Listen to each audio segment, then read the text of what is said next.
Okay. Happy Friday, everybody. Happy Friday, everybody. You know, I just want to say that going live is the most anxiety-ridden thing to do. It should just be like, here you go. Hold that. Because honestly, I feel like something always happens. I mean, not always, but more so than I'd like to admit. Definitely. Yeah, so a little bit behind the scenes, right before we went live, the internet went out. Yeah, with no explanation whatsoever. I just, Anyway. We're going to put a pin in that and circle back around to it. Welcome back to another Shit Talk Fridays. I'm Gina. And I'm Evo. And tonight we're drinking, an old fave.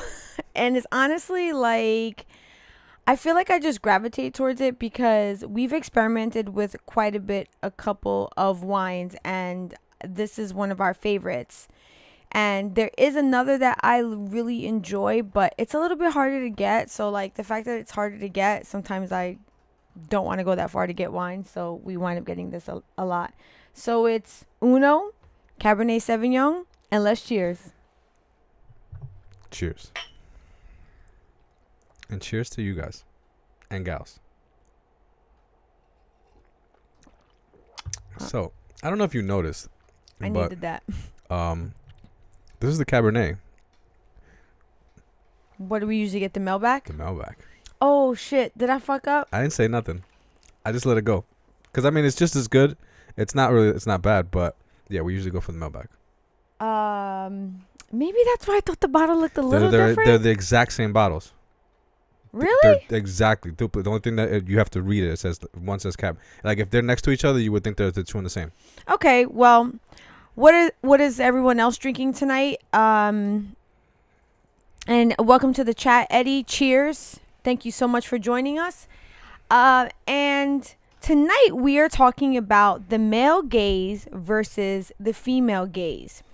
And the reason why we chose to talk about this topic was because 2 nights ago, we got into like a very random conversation at the dinner table with Evo and I and our oldest son, Anthony.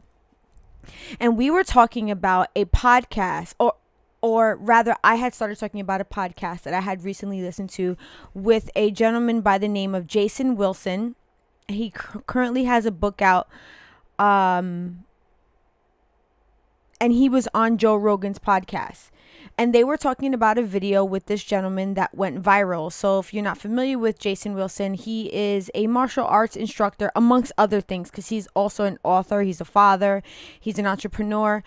And the video that went viral was him working with a young boy, trying to help the young boy break through a wooden panel for a test. But what wound up happening is that the young boy, I guess he built up a lot of fear and he started to cry. Yeah, well, what he was saying was that in this particular moment, the boy he had like a intimidation, like of performing in front of people. Yeah. When in the past he had broken the board many times, but in this particular instance he was doing it like as a demonstration in front of other people, and I guess he wasn't just feeling his most confident. Well, I think the difference is that he was attempting to break it with his non-dominant hand. That too. It was both of those together. Yeah, so he felt like more pressure. So he starts to cry. Or no, not he starts to cry. He starts to get upset. Yeah. And this gentleman, Jason Wilson, basically coaches him through it and tells him to listen. Like, be at one with those feelings. If you need to cry, if you need to let it go, then my man, let it go. Like, we as men, we need to let this go. So his book is titled Cry Like a Man. So I had been listening to this podcast and it brought on all these different emotions of like, what it is to be a man and what it is to be masculine and all of these different things. And I found the podcast so interesting because as a woman, there's things that you definitely just don't understand. So in talking to our oldest about this, he said, what it sounds like you guys are talking about, or what this really is about, is the male gaze versus the female gaze. Now, this is not the first time that I had heard this particular topic.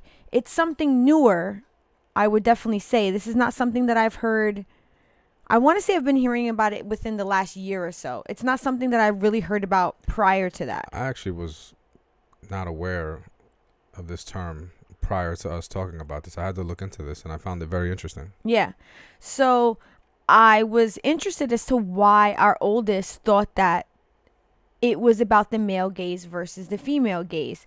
So we got into it a little bit, and it kind of really spiraled into the fact of how men are viewed by women and how men are viewed by men and how men view women and how women view women. It's kind of like those 4 different dynamics. Right. Thus, there is a particular type of gaze, or in more layman's terms, there's a way that a woman sees something versus the way that a man sees something, right? Yes, absolutely. Okay, so, and Lauren, yes, welcome to the stream. She said your son said this. So, shocking, but our oldest is 24 years old, so we tend to have like these really like in-depth conversations with him, and he's also very in tune with like, you know, what's going on in the world and, you know, social things that maybe some people his age are really not on par with, but he is. So we tend to have these type of conversations with him. And our middle was there, and our youngest was there. We were all talking about it. It's great too, because like I feel like you know, when that happens, we get like a whole younger perspective on what it is that we're talking about, which is pretty refreshing. Oh, Lauren, thank you. She says that he sounds amazing, or awesome rather. He is pretty awesome. I could launch him sometimes, but for the most part, he is pretty awesome. Well, that wouldn't be a parent-child relationship if that didn't happen once or twice. Right? I think so. I think it's part of parenting. Like, I honestly don't trust people when they're like, my kids are like so amazing and like they do this and they do that. Yeah, right. I'm like, all right, ma'am or sir.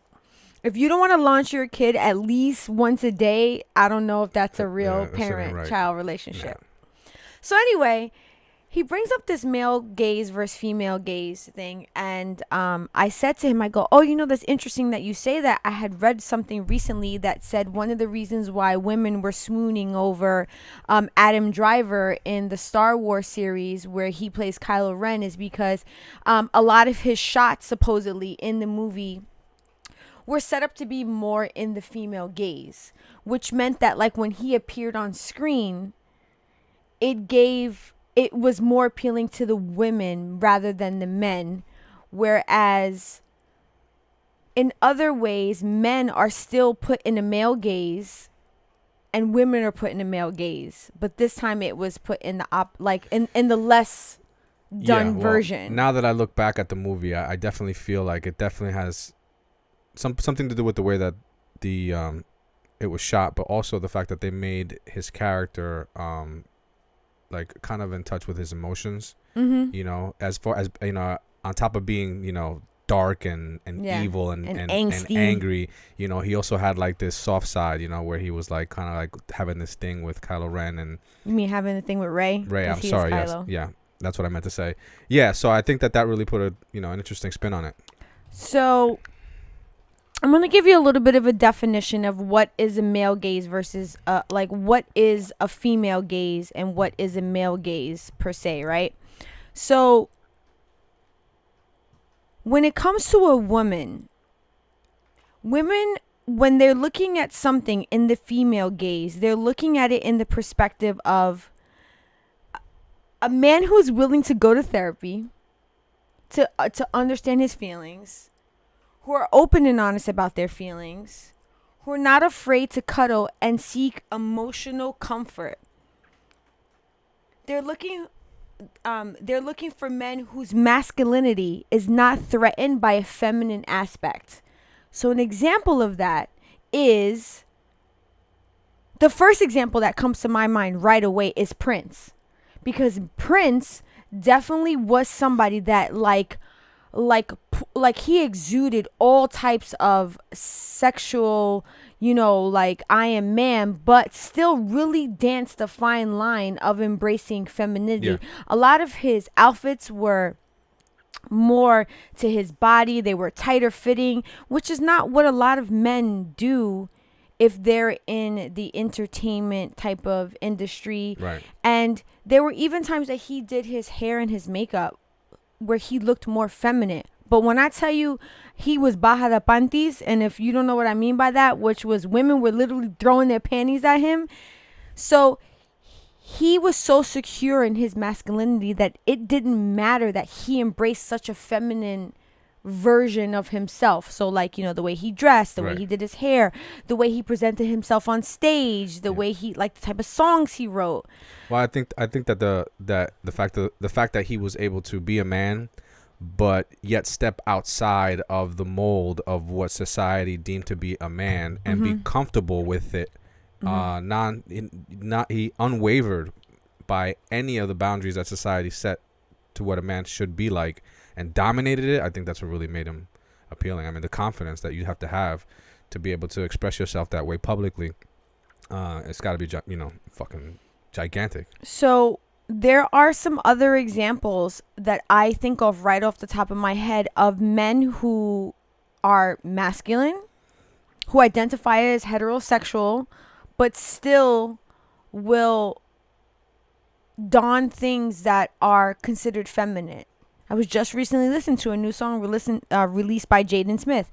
Jaden Smith was on the cover of, I forget exactly which magazine, where he was in a skirt. Yeah. And I believe it was for Gucci, if I'm not mistaken. And then you have people like Harry Styles, who was on the cover of Vogue, was wearing a dress. And then you have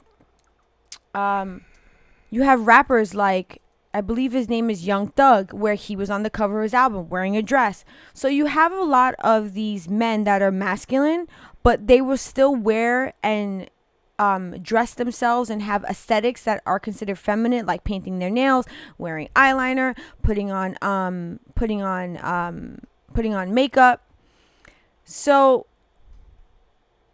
but in all, they're still very secure in their masculinity. Right. Like, you know, they're not looked at as, or they don't look at themselves as less of a man because they're doing or wearing things that would be considered more feminine. Right. Now, the male gaze is more so about having men look super masculine with no aspects of femininity. And as far as women in the male gaze are hypersexualized. So women are portrayed to be almost like this perfect version of what a man thinks a woman should be. And you can see it in so many different ways. So like in film, you see a lot of the women, they are they're shot and dressed to look super sexually appealing. Yeah. It's the way that they're shot is in a visual way to pleasure the narrative. Yeah. And it's strictly catered to men. Correct. I mean, to the way, to what their body movements are, to the way they look, what they're wearing, and the way that the camera angles are shot. So and it's funny because I never even noticed until like I started looking into this. I thought it was pretty crazy, and I think I ended up finding like a compilation of like different movies with different shots, and they were all like basically the same thing. So I would like to give we have a couple of examples what a male gaze versus a female gaze would look like, and I want to share them with you so that you could see exactly what it is that we're talking about, so you could get a better idea. So here you have on the left and on the right you have Harley Quinn. Now on the left is her in Justice League, right? And then on the second, on the right side is her in Birds of Prey. Right. Now, obviously, by looking at this, I hope you could tell what is the male versus the female version. I don't know. I can't tell. So obviously, on the Justice League's version, she's hypersexualized. She has on things referring to daddy, daddy's little monster. She literally has on panties with ripped stockings, because like if you call those shorts, slap me in the face, because those are not shorts. And she also has kind of like a doll-like quality to her. I feel like there's a lot of girls out there that would beg to differ. Beg to differ that those are shorts? That's those are shorts, yeah. Well, because that's what society has told them that they are. I'm playing. I literally have panties that look like that. And then if you and obviously there was a male director to this. It was a mixture of two male directors. So, and on the right you see her in Birds of Prey, who was directed by a female. And you could see the difference. She's still Harley Quinn, but she looks more playful. She looks more girly. You know what I mean? So like, and she's not hypersexualized. Like literally almost every part of her body except for her arms and a little bit of center towards like the middle of the overall is exposed versus the version on the left. And then if you watch, I'm sorry, and I said Justice League, I meant Suicide Squad. Yes. So if you watch Suicide Squad, the scene where she puts on her outfit, she takes off her clothes to put on that outfit in front of all of the guys, and you see her in a bra. And you can tell by the way it's shot too. Like again, it's like, it starts down at the feet and works its way slowly up the body. Yeah. And like really focuses on like her body parts. And I mean, like we have a clip of it. You guys just take a look and let us know what you think. I think once you start discussing this in a way where it's in a male gaze perspective, it's pretty fucking obvious. But yeah. Otherwise, but before this, I was fucking oblivious. But look, let's check this out. Talk about soft porn. Yeah, and then she's like, "What? Look at everybody just staring at her. Like that. If that's not a male gaze, I don't know what is, because it's literally one woman getting dressed in front of a bunch of men." And what did that add to the movie? That was for the boys. And it's unfortunate because this is a comic. And comics are meant for it derived from something that is meant to entertain all, not just one. So it makes me sad because our daughter loves Harley Quinn, but she loves her from Teen Titans. Right. She likes her from the more comic version. And if you look at Harley Quinn in the Batman series, the cartoon series growing up, she's in a jester costume for the most part. Like, she's never hypersexualized. But when they brought her into Suicide Squad, that's what they made her look like. And if you look at her in Birds of Prey, all of her outfits are just like fun, and they're bubbly, and they're like light and airy versus what you see in Suicide Squad. But I will say, in the newest Suicide Squad, I feel like they did a little bit of a better job covering her up a little bit and really just focusing on who she was as a character and her personality versus her sexuality. Right. So that goes directly into the male gaze versus the female gaze, because the male gaze, a lot of the times in TV and film and in music, you will see that it has nothing to do with who the woman is. It's about what the woman looks like. Versus in the female gaze, a female that is potentially in direction of something, like if she's the director, she's actually trying to portray what the person is about. Like she's trying to like have the person be seen for who they truly are and just not as a sexual creature. You know what the sad part is, right? Is or that sexual you have being. these directors, and they're obviously shooting the movies and the scenes in this way for a reason. But the messed up part about it is it just reinforces the notion that women are subject to the hetero fantasies of a male.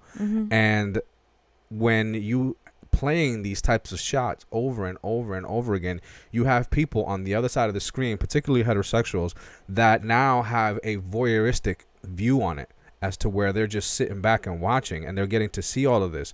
And then so these type of characteristics, they play out in public. I mean, this is type of reasons why men stare a lot. They will just literally just be like, because a lot of the stuff that they watch on TV and the way that things are shot allows them to do that behind the screen in the privacy of their own homes or in the movies or wherever, even in porn or whatever the case may be. It's just these fantasies that are play out, and then you have these people that they can just sit back and watch it. It's like when they're outside, they don't know how to act. Now, if women, I believe that if the narrative was changed around and women were viewed differently or like portrayed differently, then over the long run, they would be looked at differently. Correct. So I think that there's definitely some work that needs to be done there. So we actually we have another example that I want to show, but before we show that other example, because this was a movie that like I kind of hold near and dear, and I didn't want to show it yet, yeah. but that's fine. You might as well just put it up. Okay, I thought that you wanted to No. tell everybody. I wanted to read some comments, but it's fine. So obviously here we have the two versions of so it is the version of Patty Jenkins' Wonder Woman, the first Wonder Woman, and those are the Amazons to the left. And then on the right, you have the Amazons in Justice League that was done by Joss Whedon. And the costume designer in Wonder Woman to the left was a woman, and the costume designer to Justice League was a man. Man director, male costume designer, female director, female costume designer. And if the like the overall direction is not apparent of how men want to see women versus how women want to see women, then I'm confused that if someone doesn't see that stark difference, how men think that other men want to see women always hypersexualized. Because if these are Amazons and they're warriors, you know, but they also, listen, this is very mythical, but they were made by Zeus. So they were meant to be like temptresses to the men of Earth, but at the same time, they were warriors. Right. Well, I mean, but at the end of the day, you know, when you look at it on a business perspective, you know, sex sells. Correct, but Wonder Woman was, if not one of the best-selling DC movies. Oh, I understand, and I agree. In all of the DCEU. I hear you. I hear you. And there had nothing, because I believe a true comic fan is going to appreciate the story. Agreed. And the action and the sexual part. I feel like there's a smaller pocket of people that are looking for that, because the Zack Snyder version of Justice League really focused on the story and the action, and the real fans enjoyed that versus the Joss Whedon version where he's got these women half naked, because who are they fighting in this shit? You got to look at it in a director's perspective, right? So you have the one director where his vision allowed him to create Wonder Woman as it was, and it was a hit. That was his vision, right? No, it wasn't Wonder Woman. It was Justice League. Patty Jenkins did Wonder Woman, and then the version on the right is in Justice League. The Amazons were in both of them. We're talking about Wonder Woman was a hit. Okay. Right? So, and I'm sorry. But you said the director did Wonder Woman. He didn't do Wonder Woman. He did Justice League. Okay. Wonder Woman was in Justice League, but Patty Jenkins did Wonder Woman, which is it's her own movie. Right. Okay. So, sorry, I stand corrected. But I guess what I was trying to say was that she had a vision that didn't involve hypersexualizing the women. And I feel like because of the lack of vision that the director from Justice League in order to be able to deliver something that's going to be as best as a hit or close as a hit as possible, you know, you got to reach into your toolbox and pull out everything that you can. Now, because of a lack of vision, because if he couldn't see what the potential of what Wonder Woman could be, this was what you see the result of. Dipping into something that you're like, you know that this works. You know it does sell in the past, and kind of like mixing it up with your tool of tricks. Not to say that, you know, not trying to justify it in any which way whatsoever, but that's just that's a prime example. What you're saying. That's just a prime example of just not having the vision of what really the people wanted, which was Wonder Woman. Yeah, I would 100% agree, and totally, because like the Zack Snyder cut was 10 times better than Joss Whedon's version of Justice League, and there was only one part in the entire Justice League scene where I appreciated seeing the woman's abs, and it was when Queen Herrera was running out of the tomb when they were trying to get away from the villain, and the women took their hammers and they closed the door, and you remember they like focused in on their abs as they were closing the door, and that was the only part that I was like, I better get in the fucking gym tomorrow, cause I want to be at Amazon. You're like, damn, I didn't even know the abs could have cuts like that. So Lauren says Tarantino's Death Proof is an all-female cast mostly, but his version of how women are around each other is so unrealistic. It is what the male want ? Women to be like, super sexual all the time. It is so unnatural though, totally male gaze. That's interesting that you say that, Lauren, because I actually have not seen this movie, and I'm kind of blown away because I'm a huge Tarantino fan. So I'm kind of mind boggled to myself that I have not seen this movie to speak directly on it. But interesting that you bring up movies with a male gaze versus a female gaze, as far as like how male directors, and she gave a specific example. I want to give some examples of movies that I watched growing up that I felt that were shot by men, because yes, this is a conversation about male gaze versus female gaze, but I do think that some men fucking get it right. Yeah. And I don't want to denounce every man in the industry and say that they all hypersexualize women, because I don't think that that's the case.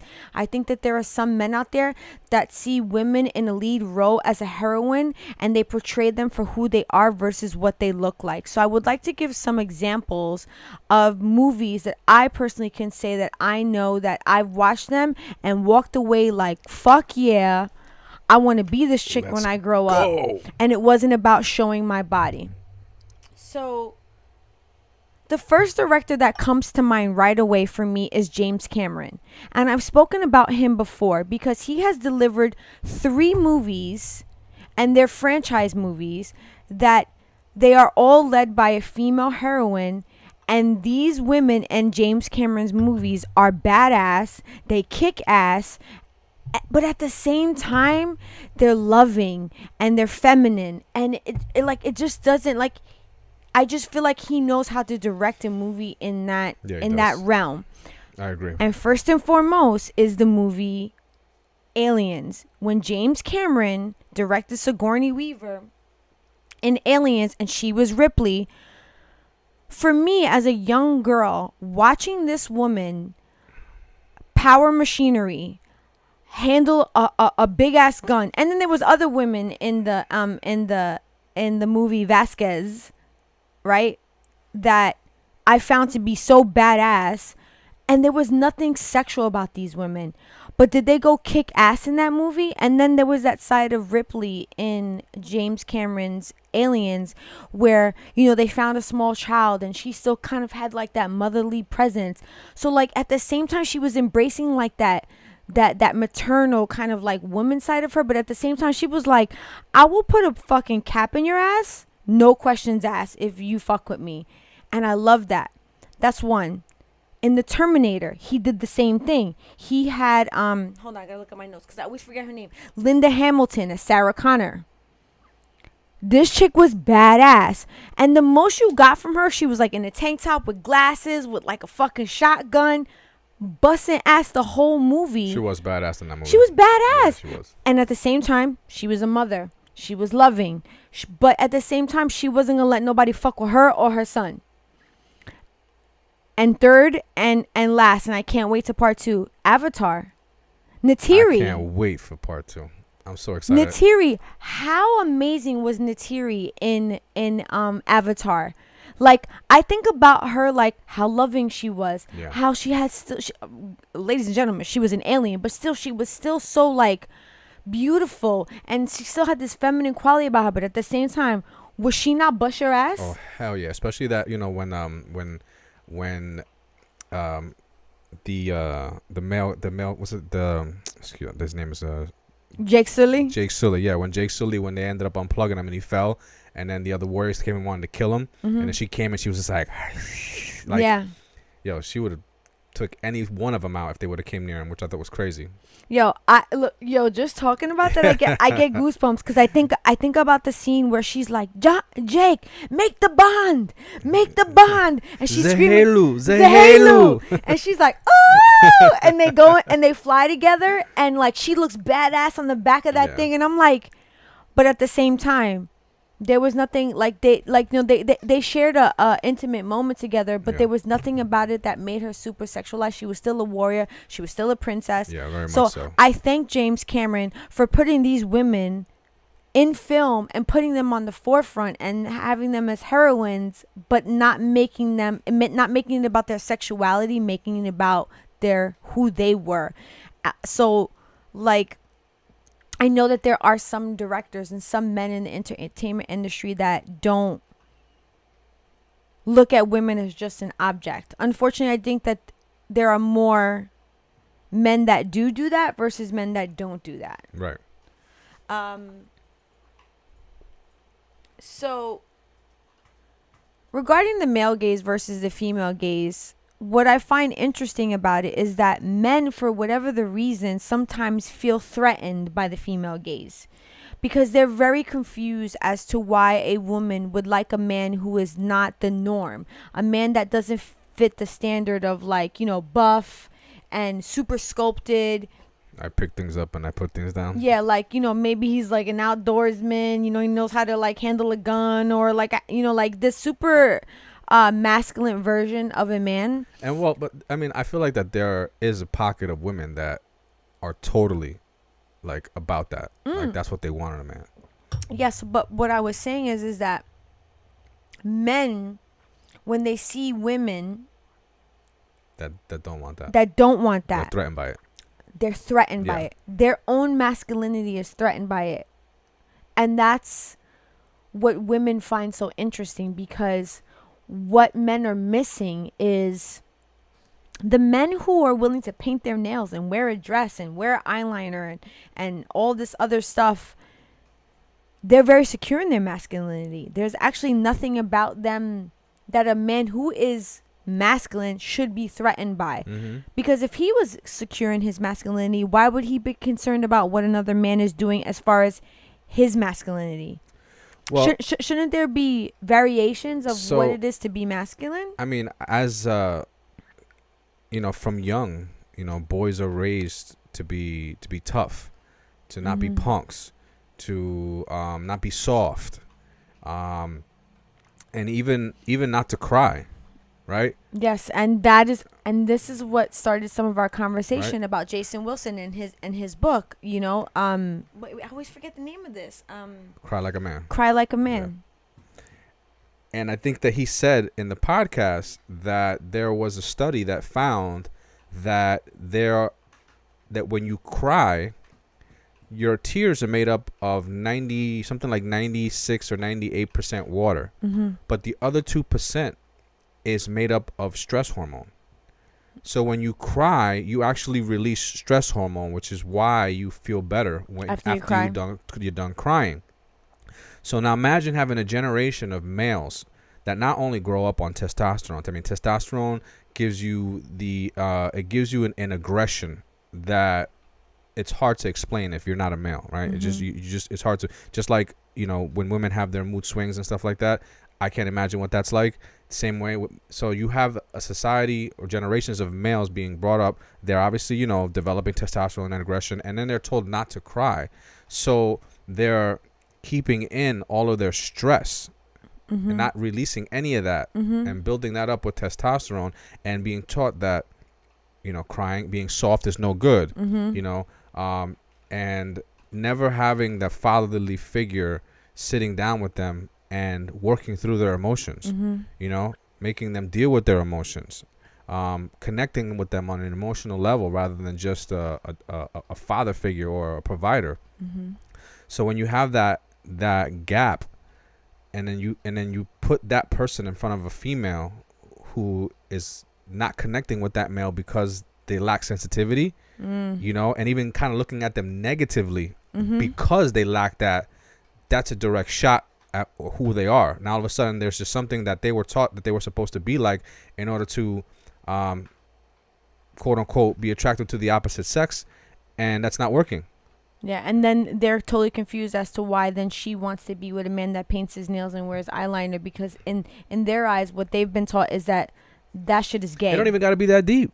It don't even got to be that deep. Yeah. It just got to be like they'll be blown away that a girl will be more interested in a guy who's more willing to have a deep conversation with the girl, or more interested in going the extra mile to making her laugh, or making her smile, and just kind of like paying attention to the things that she likes and who she is as a person, and having depth as far as like a connection thing more than a physical connection, So and that's why that clip of Jason Wilson went viral, because in a room full of males, he sees that moment and he encouraged the boy to cry. He said, "Stop. Let that out. It's okay. It's okay right here, right now, in front of me, in front of all these people. I encourage you. I bring that out of you."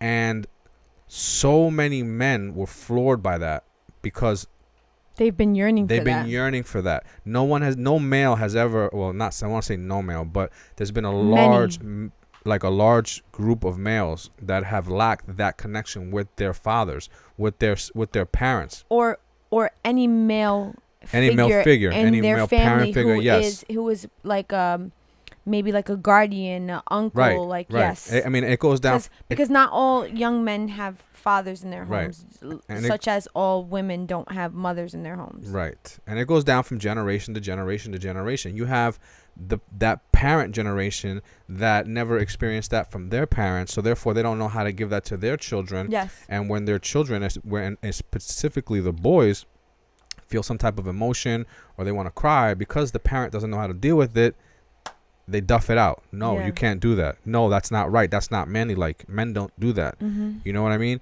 And that fucks you up as a person. You grow up. It for sure fucks you grow up with this aggression, and then when you add parental discipline on top of that, where when the child is acting out in a way, rather than trying to find out emotionally or personally why they're acting out that way, the parent's response is to yell at them, to shush them, to belittle them, not to acknowledge their emotions.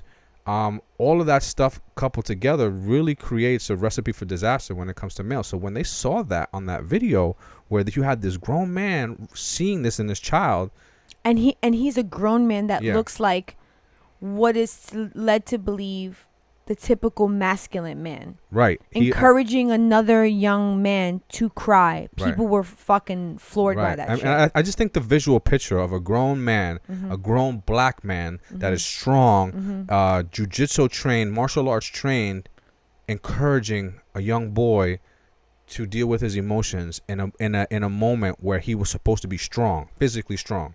And in addition, encouraging him to deal with his emotions in a way where it is generally deemed feminine. Right.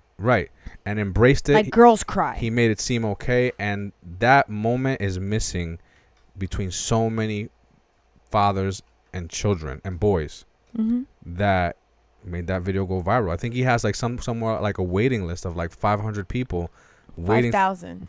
Actually, I went back and listened to it. It's 500. 500? Okay, good. It is 500.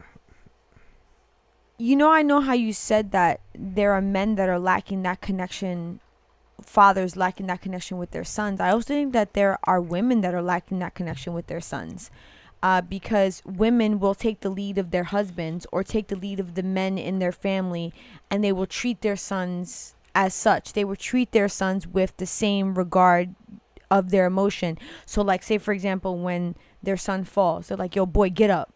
Yeah. Boys don't cry. Women will do that to their sons. I'm not saying it happens as much as it happens with men, but I do know that there are women that do that. And I can speak from experience because I came from a childhood where my father experienced a lack of emotion from his father. Thus, my father gave almost no emotion to us as children. And his way of showing love was through gifts, through buying things. But there was very far and few between, if I could really remember, a hug or an affectionate touch, or even the word said, I love you, or you've done a great job. How about just how you doing today? Listen. How about that one? Because I never got that one either. And I mean, God bless my dad. Look at my face. You know, God bless my father. I mean, he was one hell of a provider. Both of my parents were great providers. I believe but I lived with my dad. We had great providers as parents, but I mainly lived with my dad. And wait, you're saying we both had great? No. I believe that our connection goes into us having fathers who are great providers. I would not say that my mother was a great provider. But I'm not saying that your mother wasn't. I'm saying for me, because you said we both had great parents. Well, I said we both plural had great providers. I wasn't specifying which one of our parents was. Oh, okay. Yeah, so I'm just gonna refer to my dad. My dad was the provider. But that doesn't mean that my dad didn't do all types of other bullshit that was super harmful to me. Yeah. Thus, didn't allow me to show certain affections to my own children. Right. So I understand how young boys are then brought up to be taught that, you must be tough, you must be hard, because they're expected to then go out into the world and be the provider. They're expected to go out and be the protector. They're expected to go out and be the, the head of the household. So to them, that means I have to be hard. I have to be tough. But they're never taught that. That's not necessarily true, as we're finding out now. Well, it's not true at all. I mean, not at all. They do have to be strong. I do think. But I think that goes equally for men and for women. Yes. You have to be strong because, yes, I would say that I would say that we're both providers. But I feel like you definitely carry that weight more on your shoulders than I do. But then I sometimes tend to carry the more maternal part of our dynamic more on my shoulders. Right. And it's not because you don't do a lot, and it's not because I don't do a lot. It just tends to be like, to your respect, how our dynamic works. To your respect, you allowed me to take that. You allowed that. There was a dynamic where we both could not be that because you need balance in a relationship. Yeah. And so it was something that we agreed to do together because we were both full time, like heavy hardcore working. Yeah. And it got to the point that we were we were both focused on our careers like insanely. We were both doing very well for ourselves, and you made a decision to fall back and focus on other things in our family, and allowed that to happen. So yes, just wanted that to go. I wanted that to be put out there. Yeah.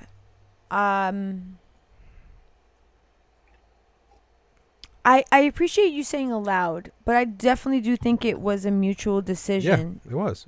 That but we had to decide. We sat down and we're like, all right, is it going to be me or is it going to be you? Yeah. And you were like, you know what? I'll go ahead and, focus on other things. Yeah. Well, it also came with the fact that I knew that what I did as a career, I knew I could take it from where I was, and I knew I could transition it into something that would allow me to be home more. Whereas your career at the time wasn't going to allow you to do that. It wouldn't. And so, you understood that. And as a couple, we made that decision together. You were like, all right, I'm going to allow this to move forward because it's the right thing to do. Yeah. It's what's best for our family. But what I think is interesting about like the male gaze versus the female gaze is that when I think about it, I've always been attracted to men in what would be considered the female gaze. I've never really looked for a man in the male gaze, even though that is what is portrayed consistently on TV, in film, in music. You see these very overtly manly men, men that are very built and very fit and very chiseled. I was always more so attracted to I guess the best way I could describe it is like the more off the beaten path guy. The man who was not what society said was attractive. The cookie cutter. Yeah, but there was something that I found. You don't like cookie cutter anything though. Yeah, I definitely don't. No, you don't. But it took me a while to understand this about me, but real quick, Sonia, welcome to the stream. Thank you so much for joining us. It took me a while to understand this about myself. I, for a long time, didn't understand that I was always attracted to the dark, mysterious character. But that is to be said true for the men that I've been attracted to and the type of like film and music that I'm attracted to, because one of my favorite characters and my favorite movie of all time is Edward Scissorhands, and he was the dark, mysterious character. But there was something so beautiful about him. Okay, there was a side of Edward Scissorhands. People, they looked at him from an exterior, they were afraid of him. But at the same time, I mean, he would sculpt these beautiful he had things. Knives for hands. Yes. You know, so yeah, you know, for people who are very shallow, it's hard to see past that. And I think that really embodied that part of society. Yes, but that's the beauty in that movie, Yeah. is that from an, looking at him from the outside, he looked threatening, where on the inside he was this beautiful, like soft, like loving person. But we'll stab you if you had to. Oh yeah, for sure, especially if you fucked with his girl. So I found myself always like attracted to the guy that was like, there was something mysterious about him. He would Swiss cheese you up. Yeah. There was something about, I was always attracted to the type of guy that was like, I don't know. I was never attracted to the type of guy that was like, yo, girl, what's good? Look at me. Like, that was never my type of guy. Because I've also learned that a lot of those men lack a lot of depth. And I've learned that the mysterious men are the ones that have all the depth. Thus, Evo. And I think about it, and when I was, going over the notes that I have for today's show, I thought about when I first saw you and when I first met you, how you had like this allure about you that was very different from what would be considered like the average man that a woman would be attracted to at the time that we met. You were very different in that aspect. And you were very different because you were very secure in your masculinity, but you didn't go around toting your masculinity. You weren't like, yo, I'm a fucking dude, I get bitches, and rah, rah, rah. You were not like that at all. But when I was introduced to you, I was like, this guy right here, he knows what's up. So funny thing that you say that, because I literally grew up like despising the everyday approach and the regular approach that the people that I grew up with had when it came to attracting women. The way that they dressed, what they said, the way that they went about it. I just felt like that because every guy that I knew basically did the same thing, that if I did the same thing, then my chances of standing out would be next to none. I would literally be like every other guy. Yeah. So, like, when I grew up, I was, skinny and, like, I didn't have, like, any sense of style. So my immediate thought was, like, okay, well, if I want to have any chance with a girl, I have to be different. And so this character evolved where I just wanted to be different than what you would usually see. And so that eventually evolved into, like, the whole spiel of like, yo, what's up, ma? Damn, girl, you looking fine, and like barking at women and stuff like that. Like, that's what everybody did, and I'm like, I don't want to do that. Yeah. And so when you met me, I was just like very on my own. And it's funny, yeah, you were on your own. You were in your own lane. Yeah, I was definitely in my own lane. And you were so much in your own lane that like when you came around men that were like super masculine, they would crack on you because they had not seen a man like you. And the example that I thought of again when I was researching for this live was when you used to take me to work, and all the guys that I used to work with, once upon a time, I used to work in a super male dominated industry with very manly men, and Evo would take me to work sometimes and Evo would show up, and it would be like the crack of dawn, and Evo would be up I in would there drop you looking, off at 7 o'clock in the morning. and Evo would be looking like he just stepped off of the runway In a- of fucking Versace. And yo, I wouldn't come out the house unless I had an outfit on. And Right. It was like just a straight up head to toe outfit, hair done, looking like it was like I was about to be like 7 o'clock in the afternoon on like close to a weekend, and I was 7 about to go o'clock in the evening. yeah. Yeah, and I remember they would make jokes, but then they would get to know you, and they would all love you because they were like, yo, Evo's that guy. And I was like, yeah, but you didn't think that at first, and that's why I love him, and that's why y'all are fucked up in the game Because right I look now. at surface, I look like that shallow, very superficial type of guy that was all about like his appearance, and you weren't. and I wasn't. I mean, but you were. I definitely was about my appearance. Yeah, you were about, but it didn't come from a place of being shallow. Right. It came from a place of like uniqueness, It was like, confidence. Yeah, I liked making myself feel good. You know, I enjoyed that, and I did it for myself. That was the thing that separated me. Like the way I dressed and the way I went about myself, it was all for myself. It was never to like get the acknowledgement or of a female or impress a female. It was always for me. And then then there was my character, which was something that was like they were like almost like two different things. Because like you said, when people met me, they'd be like, yo, like totally blown away by who I was as a person. always, literally every single time I would introduce you to any male that I knew that like I had befriended because like either work or school or whatever it was, they were like, yo, Evil's that dude. I'm like, oh god. You know what's funny, right? Is that I quite a few people, and I want to say mostly females, thought I was gay. Mostly women. Sorry, I just such a. I know, I'm working on I that. I'm working understand on it. how female and woman could be interchangeable, but you have to understand when you're describing like women Yes. as far as a sex, it's female. But when you're describing like woman as a person, it should be it's woman. a woman, yeah. A lot of women, yeah, they thought I was gay. Yeah, I thought that when I first met you. Yeah. And just real talk, when I first met Evo, one of the inclinations that I thought he was gay was because when he drank his drink in front of me for the first time, he drank his drink and he lifted up his pinky and he drank it, and I was like, whoa, hold on a second. What's going on here? That's a curveball right there. I'm throwing curveballs out. But guess what? I was still interested. Yeah, you were. Yes, you were.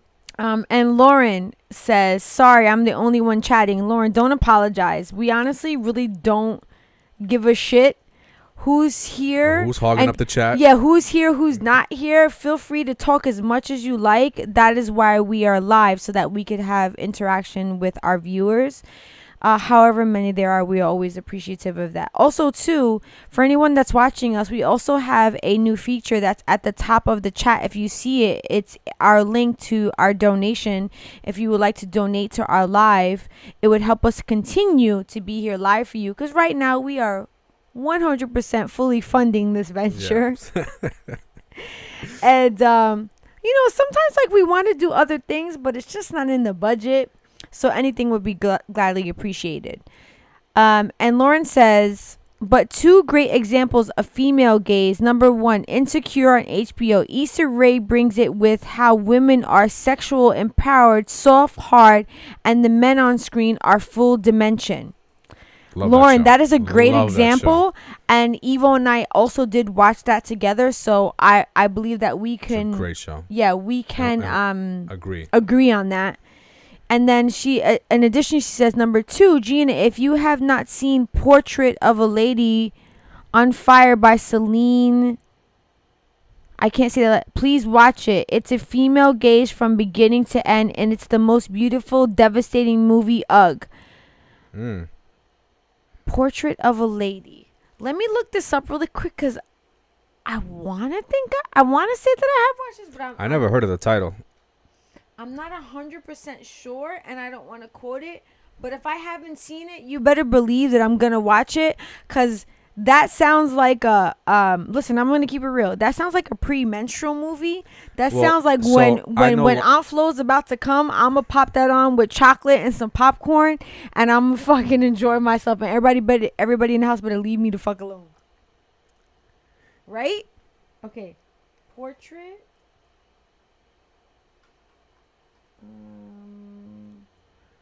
Portrait of a lady. Portrait of a lady on fire. On fire. She said, and it will change your life. Okay, so let's go. Oh, I have definitely not seen this.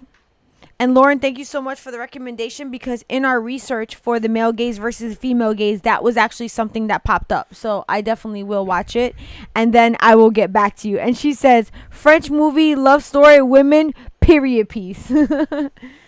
And funny story, it's actually 9:00, and I'm going to tell you what's funny about that. Is that there's a whole nother section of this conversation that we didn't get to yet. So I'm thinking actually maybe we should save that for another conversation. Sure. Yeah. And it's the, and I'll give you a little bit of insight. We are at the top of the hour. Yeah, it's women's sexual drive versus men's sexual drive that we didn't get into, and how that ties into the male gaze versus the female gaze. So I think that we should save that for another live, and that could be like a whole nother conversation, because there's a lot of information in there that I think that I would want to share, that I wouldn't want it to be lost in like this conversation of us trying to like just roll through it. And I think that would be really interesting. But there's actually one last piece that I want to share about the female gaze versus the male gaze, and like what the female gaze would look for in a man. And I realized that like I've been doing that for so long.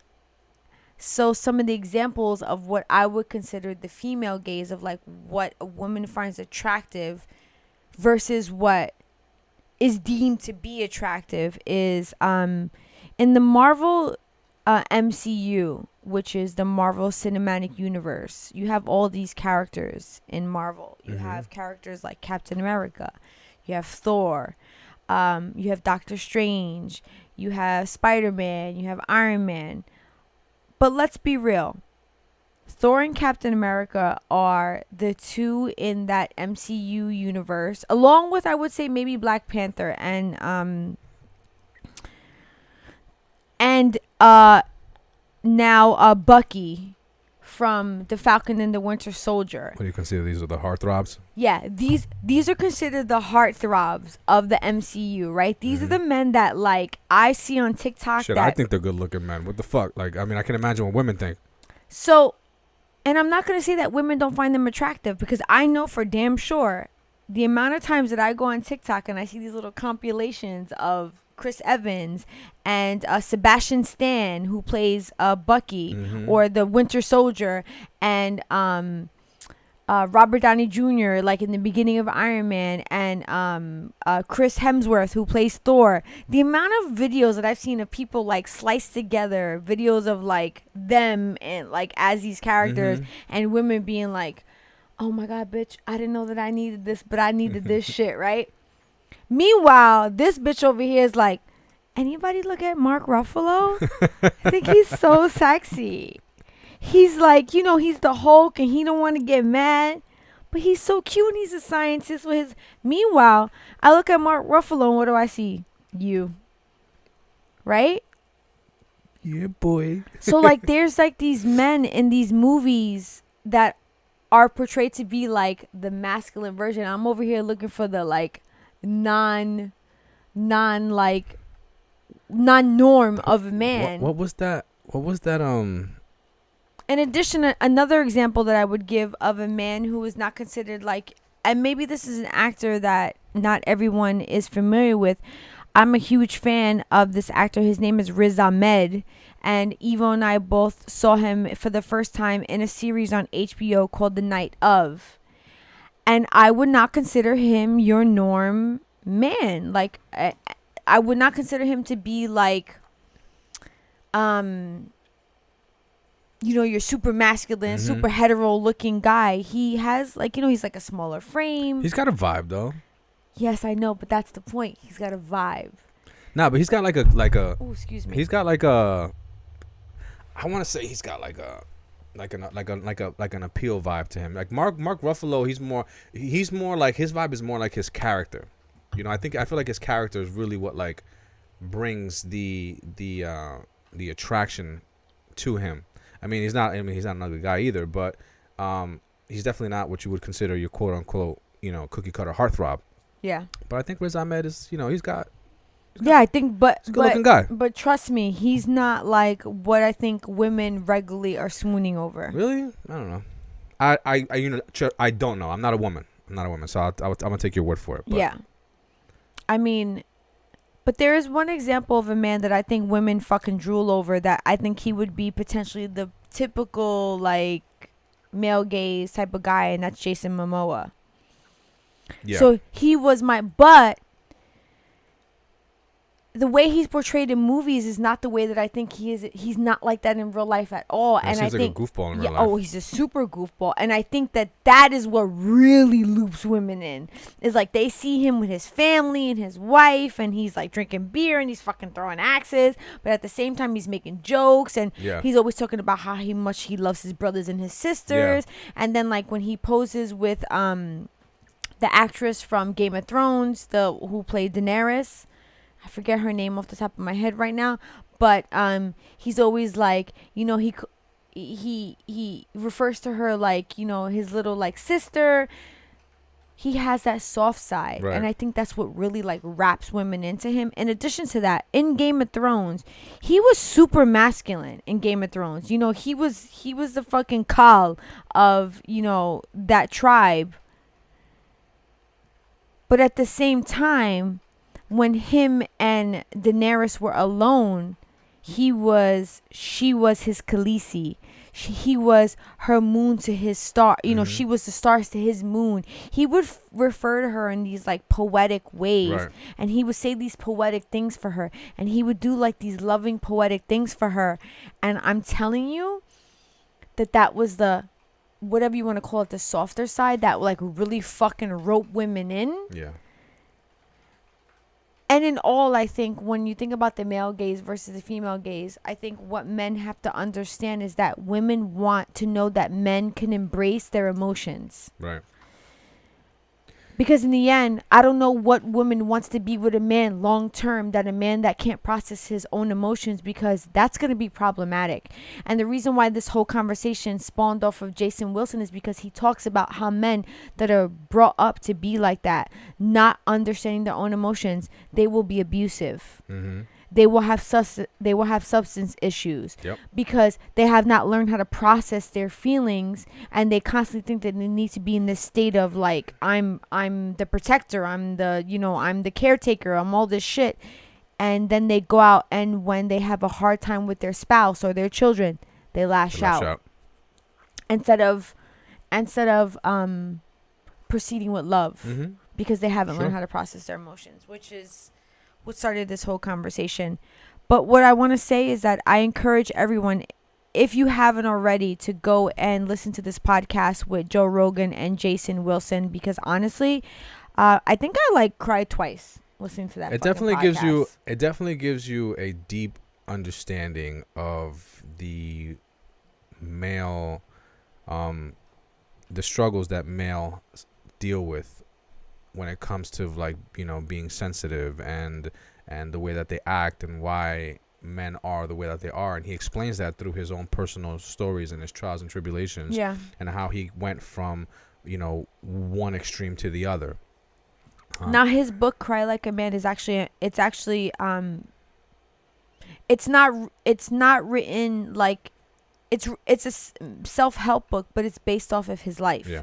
And his experiences. And I told you that when I listened to the podcast, that's what struck me, is that all of his examples and all of his reasonings and all of his understandings came from his own life. Yeah. And his own trials and his own triumphs. And I totally resonated with it, regardless of the fact that I'm a woman, because I have gone through similar trials and similar triumphs as he has as a man, coming from a place of poverty, right. and coming from trauma, and he's learned how to like work through those things. So like I completely identify with that. And what I said to you is that you and I have had multiple discussions about it's hard to listen to somebody when they're talking about advice when they haven't lived it. True. I agree. So the fact that I felt like he lived some of the things that I've gone through, I was like, all ears. yeah, I was all ears. for sure. So I highly recommend that podcast. Again, his name is Jason Wilson. He has Instagram. He has TikTok. He's on YouTube. But the podcast is 3 hours of him talking, which I think is phenomenal. And I think that just to touch on the fact that you were talking about heartthrobs, and then you were comparing them to like Riz Ahmed and Mark Ruffalo.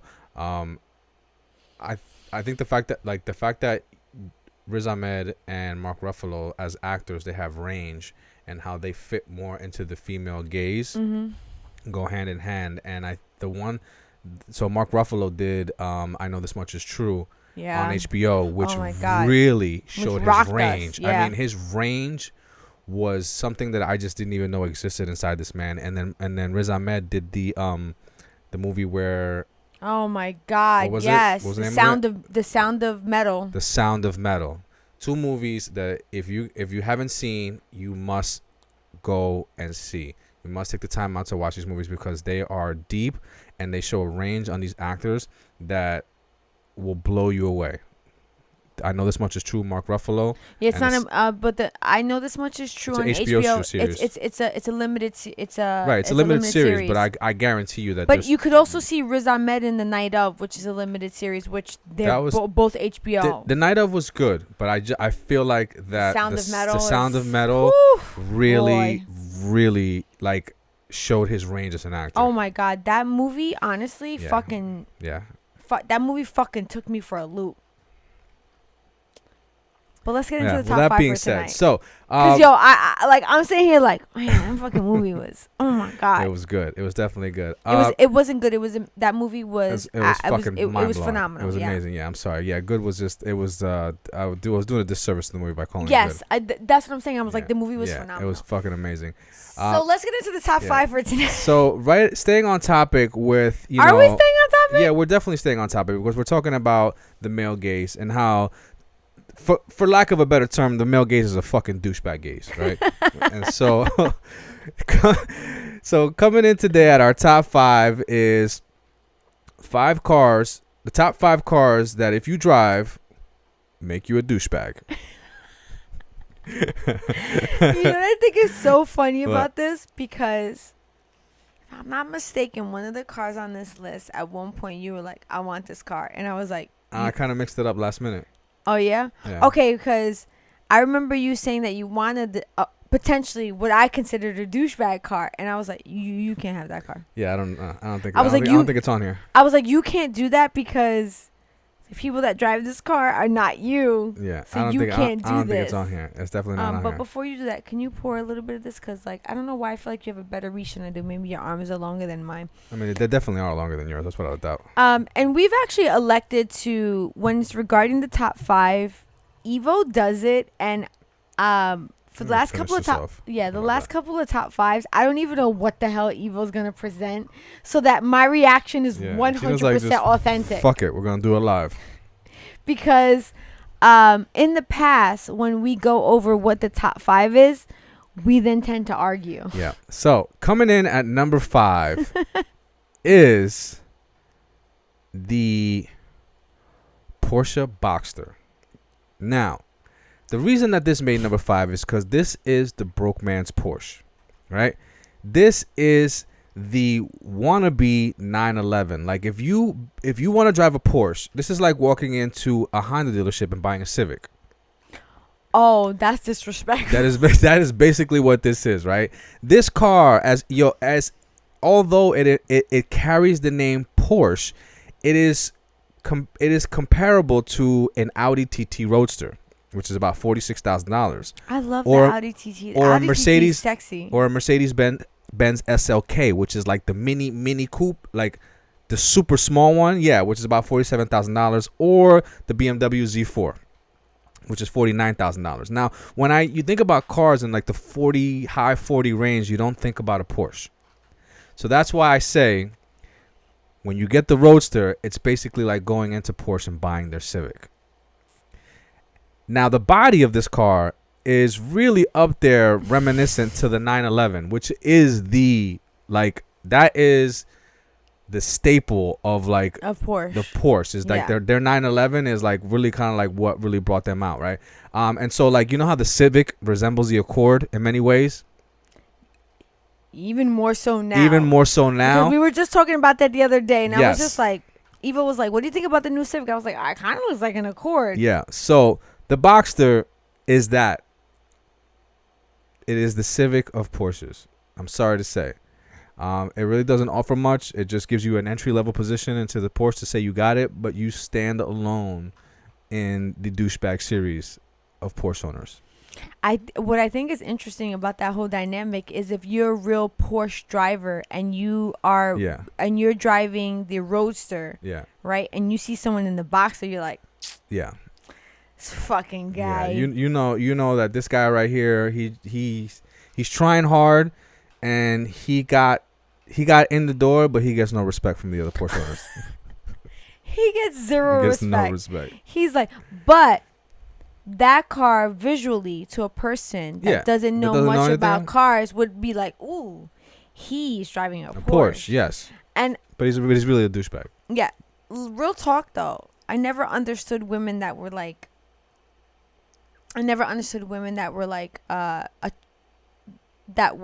found a man attractive based on the car that they drove, or were like somewhat enticed, because you've heard me say it a lot of times. I'm always like, I would never want to be in the passenger side seat of that car. I would want to be the driver of that, whether it be a motorcycle, a sports car. Well, like I'm just like, I don't want to be in the passenger seat looking cute. Sweetheart, I actually want to be the driver. You are one of a group of women that are cut from a different cloth. There's women out there that they don't want to do nothing in life. They want to be provided for. Mm-hmm. Okay, they just want to look pretty and provide a man with what he wants physically and be provided with all of the beautiful things in life that they don't have to work for. Okay, and a nice car and a man who's willing to be superficial and be totally in the male gaze. There's women out there that are willing to feed that, as long as they're being provided for, and a nice car is a symbol of that. It's a symbol of a man's success. A symbol. Oh, he's got money.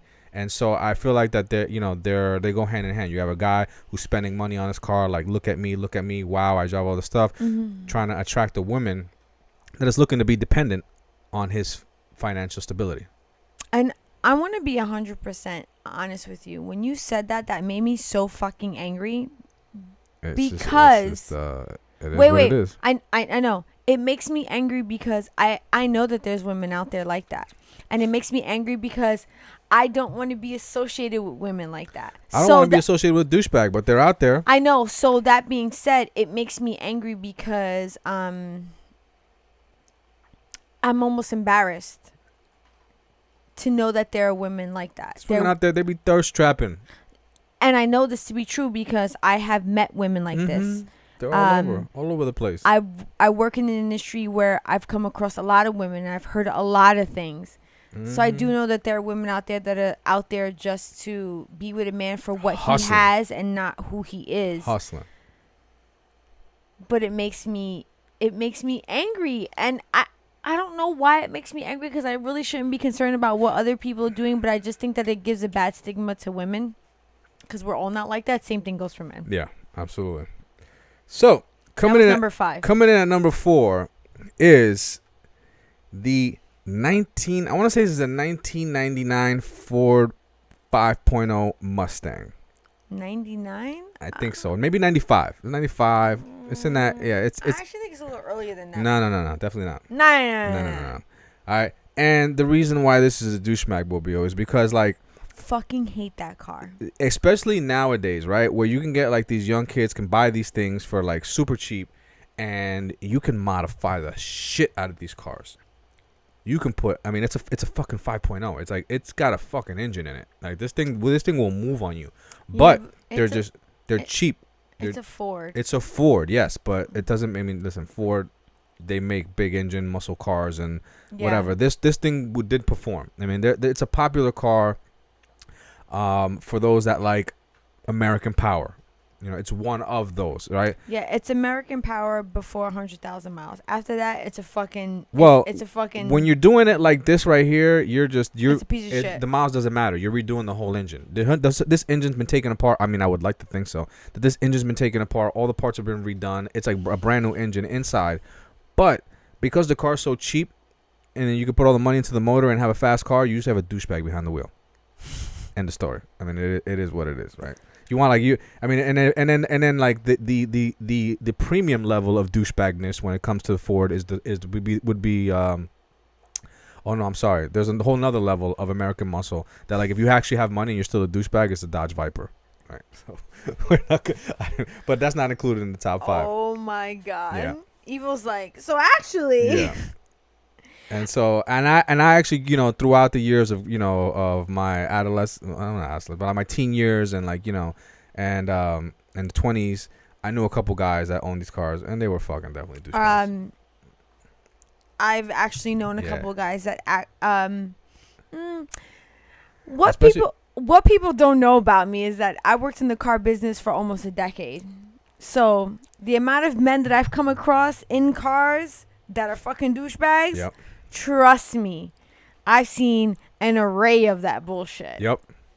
So there you go for American Muscles 5.0. If you own that, use a douche. All right, and coming in at number 3 is the Mitsubishi Lancer.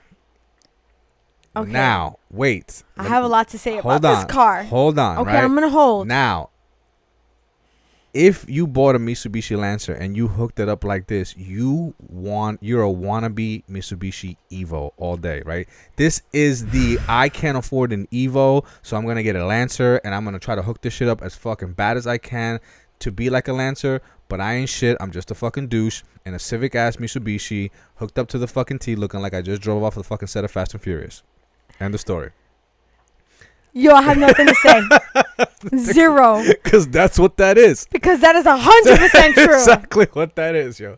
Any Mitsubishi Lancer that you saw hooked up like this behind the wheel was a fucking douche. That was somebody living the Evo dream. Yes, I want an Evo, but I just can't do it. So this is the cop out.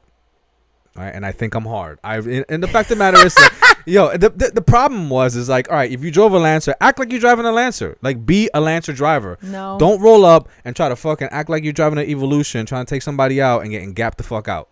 No. Like that, you're getting gapped all day in a Mitsubishi Lancer. That is the Evo. That is scripture. You should just write that shit down in a book. Be like, listen, actually, sir. You ain't shit. You will never be shit. Stop trying to be shit.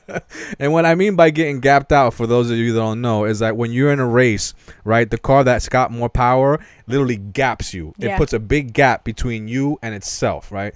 And if you were in a Lancer, guaranteed you were getting gapped all day. It was over for you. It was over for you. It was just done. You were done. You were fucking, okay, you were trying to be Vin Diesel, living your life a quarter mile at a time. Exactly, and it wasn't happening. And it wasn't happening. Yeah. Wait, that was number 3? That was number 3. Okay. Right.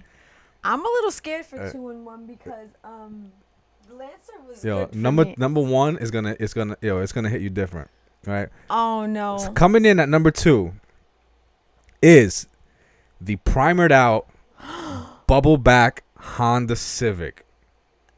Now, really? Now, hold on. I know that this car right here is very near and dear to a lot of people, and this car right here, in its glory, demands respect, right?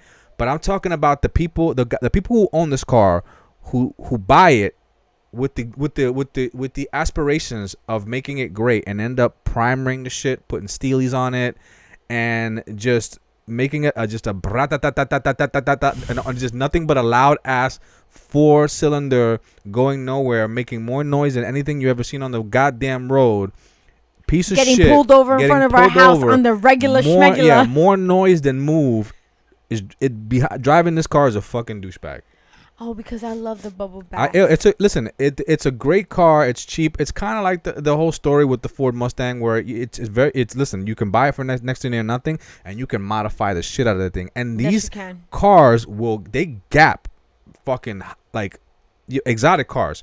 There's Civics out there that will gap a fucking Lambo. Okay, but I'm referring to, and there's no, and yes.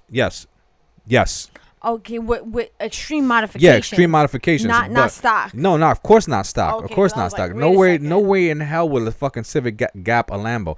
But there will be a motor. There will be a fucking four banger in a goddamn Civic that will gap a Lambo. Yeah, because it's a Frankenstein. It's a fucking Frankenstein. But I'm referring. Oh, wait. I'm referring to, Because you know what this reminds me of? Because I just said some language that, like, today I wanted to slap my son in the face. Yeah. My middle son. We were watching him. We were watching a show, and he was like, "Oh, that's a nice car." I was like, "Yes, an Aston Martin." I was like, "I think that's an Aston Martin." And the reason why I said I think is because there was like a quick scene of the front of it. So I wasn't like 100% Right. sure. And he turns to me and goes, "Yeah, but Eva would know." And I go, oh shit, no he didn't. "We are discrediting No, your he mother's didn't. conversation of cars?" Goddamn 47. Because I'm 100% sure Yeah. that there are men out there that don't know what a Frankenstein is, but I do. So what I'm referring to is the people that buy this car, and their fucking best attempt of making this great is fucking primering the shit out of this thing, never giving it a goddamn paint job, calling the primer paint, trying to pull this shit off like it's fucking rat, but it's really not. It's just goddamn primer and and steelies all around because it just matches the goddamn paint, and then put an exhaust on it with an intake on a fucking stock engine, and the shit just wastes more gas than it does move. Yeah. Just And you know what we call those cars? Rice gum. yes, that's exactly what that is. Rice burners. What's up, Rice Mr. gum. Jones? Welcome to the live. They make more noise and they don't do shit. Yes, they do. All right. So that was number 2. Coming in at number 1. Okay, wait. Before we go to number 1, I need to just have a moment real quick Okay. because I need to mentally prepare myself for number 1. Because if number 2 was a bubbleback Civic, which I hold near and dear to my heart because I am a Honda lover. I will always be a Honda lover. I've actually only ever driven Hondas. So you said that number 1 was going to take me for a loop. So I'm just going to take a sip before we go into number 1. Let me know when you're ready.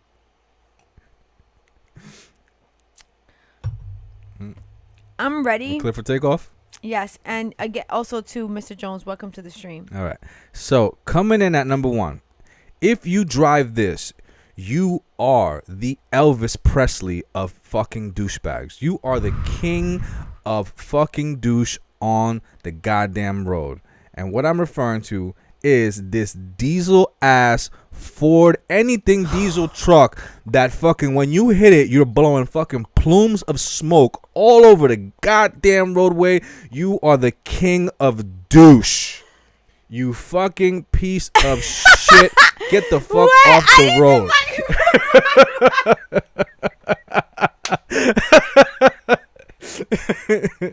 Yo, if there's nothing more that I hate on the goddamn road is these motherfuckers right here. Yo, cut the light right now.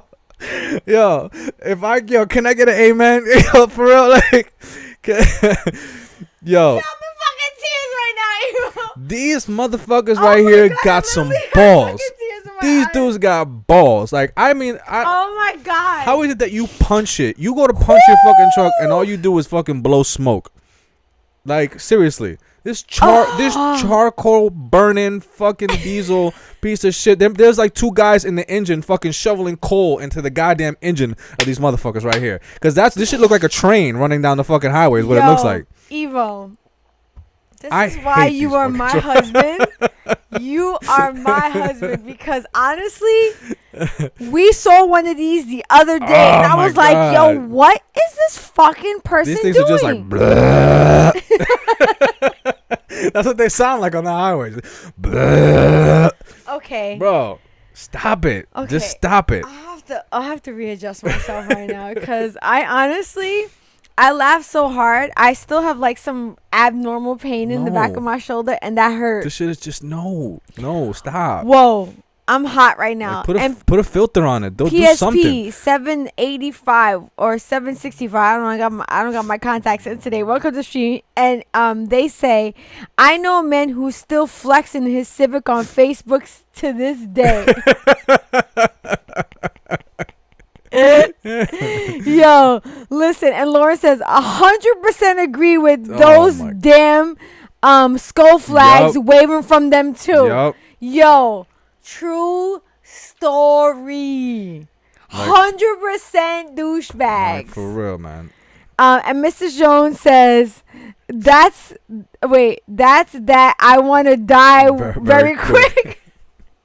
Let me tell you something about that truck.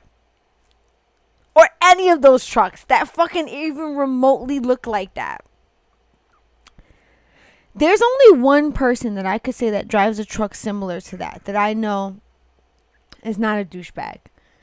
But every person that I've ever come across in my entire living existence, being in the car business, knowing people who drive trucks like that, they are all such fucking douchebags. And I don't even understand why. So, why is it that these men appeal to these type of cars and they're douchebags? Please explain to me, because I'm a woman and I don't understand. When you add, all right, so first and foremost, these trucks, they're not all like this, right? This is the diesel. This is like the diesel truck. And for some reason, I think they like kind of modified. They put like an exhaust on it. Okay. And when they punch it, there's just more combustion than there is air. And what you have is just like this plume of just imbalanced fucking air to fucking gas fuel mixture ratio. Okay. Right? And it's just the dumb modifications that they made. This is what makes them fucking douchebags to begin with, because when they punch it, the shit is doing fucking more smoke than it is fucking anything else, right? Because I've seen these trucks, like, they have turbos in them and shit like that, and when you hook them up correctly, these motherfuckers will move. For a goddamn truck, they will move on you. Yeah, of course. Well, a lot of them are V8s. Yeah, they're gasoline trucks, right? But I'm talking about these are the diesel ones, right? So, but you have the gas ones where people hook them up and they actually look nice. You know what I'm saying? They put the lift kits on them with the wheels and stuff like that. You know, have the paint jobs looking real crispy and all that stuff. Do all the trimmings and everything like that, and they look great. I don't know what makes them douchebags. I mean, I think that when you put together a guy who's you know, not in tune with his emotions, and you know, he's all about his male gaze, and you put him high up like he's on a fucking horse. Oh. You know, where he's above everybody else, you know? He thinks he's the fucking man. Yeah, where you fucking, you know, you got your nose up in the air, and it's like, you know, you fucking think you're fucking above everybody else, you know? There is some, no, don't get me wrong. I've driven trucks, and there is something about being that high up in a vehicle that kind of makes you feel fucking superior. Oh, I would agree, because we had a Range Rover, Land Rover. I don't remember. We had a Range, and I remember one time driving it, and I picked up my friend in it. She was like, "Okay, bitch." I was like, "I hate this truck." Yeah.